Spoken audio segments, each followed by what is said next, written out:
All right, good afternoon. Thanks for having me. My name's Carlos Soto. I'll be giving a talk today. I feel like I have to give a little bit of history because this might seem entirely irrelevant to some people, but I'm going to try to tie it into a lot of talks. So I'm doing a postdoc here at Penn State. And sorry, it's late in the day and I've had a lot of coffee, so.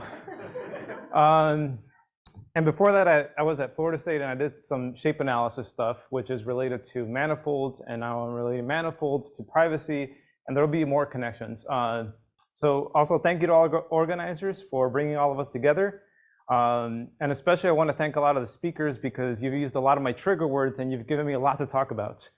So today I'm going to talk about differential privacy over Riemannian manifolds. What is this? This is what I'm trying to call intrinsic pure differential privacy. And this is joint work with my collaborators who are neither here, Matthew Reimer and Karthik Bharath. And I'm the last one. Let's see. No. Oh. So as a mathematician, I have to just go ahead and give you motivation for differential privacy, and it's left as an exercise to the reader. Okay, so lightning talk. I will skip that part. So some motivation for geometry. You probably have run into very commonly structured data and you've tackled it in some way. So for example, you might have run into demographic data, covariance data, shape data, possibly, principal components. All this is very structured data, and the way that I think about this type of data are elements of Riemannian manifolds. This might seem abstract, and I'm going to tie it to a lot of people's talks. So when we have these sort of manifolds, we like to think about differential geometry since it gives us all the tools to work with these manifolds. So what's a manifold? Let's just get a picture in our mind. Let's just say you're on the surface of some sphere or some like curved plane. It doesn't matter as long as it's not linear, although everyone here knows a Riemannian manifold, which is just Rn. That's a Riemannian manifold. It's just not the most interesting one for me. When it's curved, that's when I get interested. So, okay, so we have these manifolds. Where does the word intrinsic come in? So I have this, this circle. This is the simplest manifold that I could think of. It's just a sphere. And I have these 2 points. This is a very similar example to what someone showed today. I have 2 points and I'm on a circle. So how am I going to measure the distance? So what almost everyone does is they say this is the distance. But I did something here which I don't like to do. I just took this circle and I said, hey, I'm going to put this circle in R2. But what did I just do? I took a one-dimensional object and I put it in a two-dimensional space, and then I measured distance in that space. I don't like doing that. This is an extrinsic distance, and for 2 points, it doesn't really matter. But this is what I consider distance, and this is what I'm going to work with. This is intrinsic. In the case of 2 points, which is not a very interesting example, it just sort of doesn't matter. But when we have larger data sets, which we kind of always do, it tends to matter a lot. So, okay, this is the picture that I tend to show when I give this talk. So I'll spend a good amount of time on this. Euclidean space, this is what we tend to deal with. We tend to do things like addition, subtraction, straight lines, and even norms. In Riemannian manifolds, we can do all of that. It just has different names. And I kind of want to tie it into what a couple people said today, and I took some notes. A thing that came into some people's talks was inner products. And I want to tie it also into what Gavin just said. So, I mean, we had X transpose Y at some point when we were talking about inner products. And yeah, okay, this is an inner product. But what most people don't like think about is this is really X transpose times the identity matrix times Y.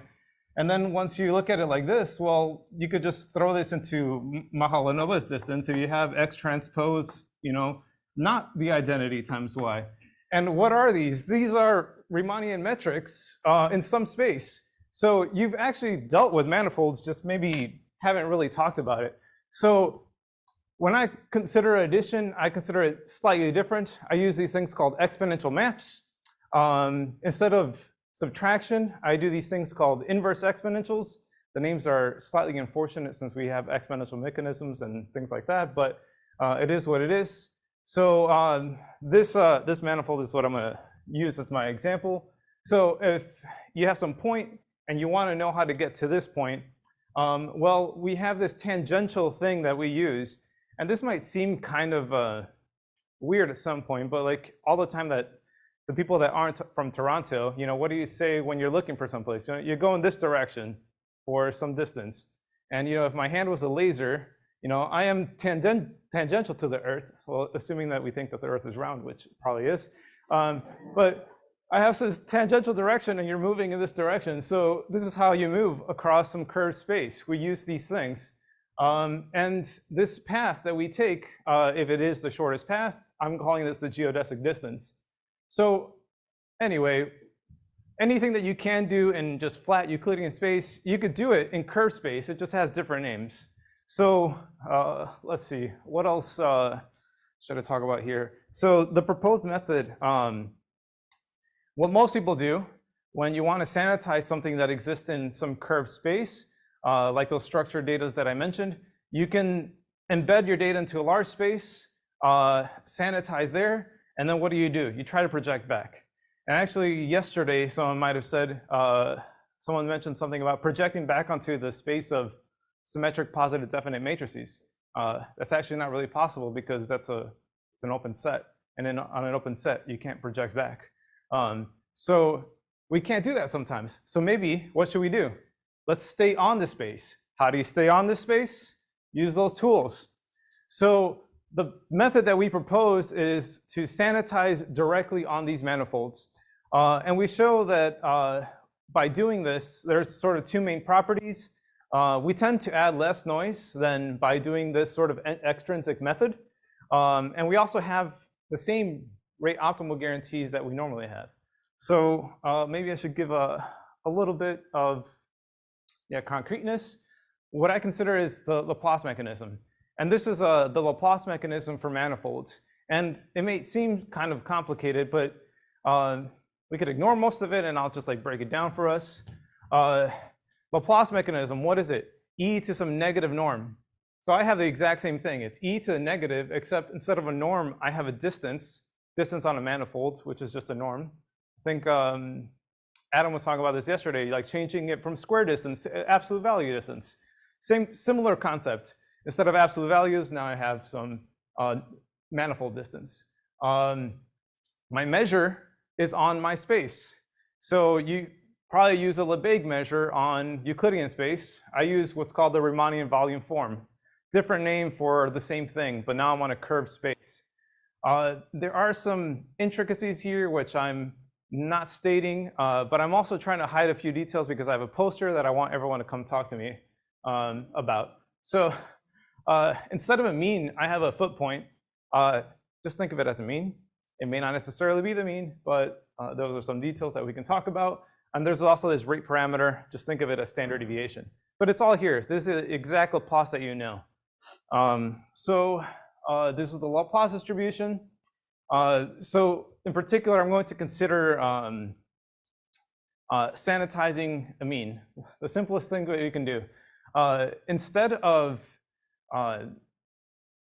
considering, or I actually lost my train of thought. Well, I'm going to sanitize the mean. Instead of using a regular mean, I'm going to use what's called the Fréchet mean. The Fréchet mean is just a generalization of the regular mean. And in fact, if you calculate the Fréchet mean of a Euclidean space, it's the exact same thing. It's just a generalization. So the Fréchet mean is the minimizer of this function. You can maybe get rid of the constants, but it's just the minimizer of square distances. And in fact, I guess maybe I can give a little bit of intuition. If you just take the derivative of this, the 2 cancels out, and then you really just have x minus xi's, and that's really some sort of variance. And you could, what's the minimizer of a variance? Well, the mean. So the Fréchet mean is this old in the literature of differential privacy. It was studied by Karcher. It's a German name, so I'm pronouncing it wrong. But in the 70s, so there's a lot of literature to it. But this is the thing that I'll consider sanitizing. So some interesting things happen. And if you've ever done sensitivity of a mean, which I assume we all probably have at some point, introductory class, you've seen the sensitivity. And this is the sensitivity on manifolds, at least the one that we have. And it looks kind of bad, but it's okay. It looks actually very similar if you just break it down into parts. So I'm going to talk about the distance between adjacent, the means of adjacent databases. So I have two data sets and they just differ in the last element. I compute their means. How different can these be? So in Euclidean case, what do you have? 2r over n. That's actually what I have here, 2r over n. 2r over n. But then there's these other things over here. So what are these? So when your space is curved, things can get inflated, especially on spheres, which is actually the only case where these terms actually do anything. Because if you go to this definition of this h, it tends to be 1, or it is 1 when the curvature of my space is less than or equal to 0. So if you plug in 1 in here, you see that everything cancels out and it's 2r over n. But if it's not a negatively curved space or flat space, then I have this inflation factor. Another comment that I heard yesterday is we don't see trig functions. Well, here's 2. It looks like 1, but it's 2. But yeah, 2 minus 1 is 1. That's a 1. All right, that would cancel out. But if it's positive, we have this. So what is this? It's an inflation factor. To give you some perspective, this inflation factor isn't too much, but it tends to be on the order of like 5 or 10% of our general sensitivity or our Euclidean sensitivity. Yeah, positively curved spaces are interesting to work with. 1 minute. Okay. Okay. So this is the Riemannian metric on symmetric positive definite matrices. It's not really so there's an asterisk. We could talk about that offline. In terms of our sensitivity, through simulations, we saw that our sensitivity is pretty tight and it's pretty good. And then very lastly, utility, which is another thing that we're interested in. Over several different sample sizes, we measure how noisy our private estimates would be using our method and using an extrinsic method. Our method does better, otherwise, I wouldn't be presenting this. But this is using symmetric matrices. This is using positive symmetric definite matrices. We do significantly better, or maybe not significantly, we do better. But these two spaces are the same dimensions. Symmetric and symmetric positive definite matrices are both dimensions 3. We somehow tend to do better just by respecting the nature of our data. And if you have a symmetric matrix, I can't project back to SPDM. So maybe I should go with this proposed method. Okay, some conclusions. Maybe I'll skip this.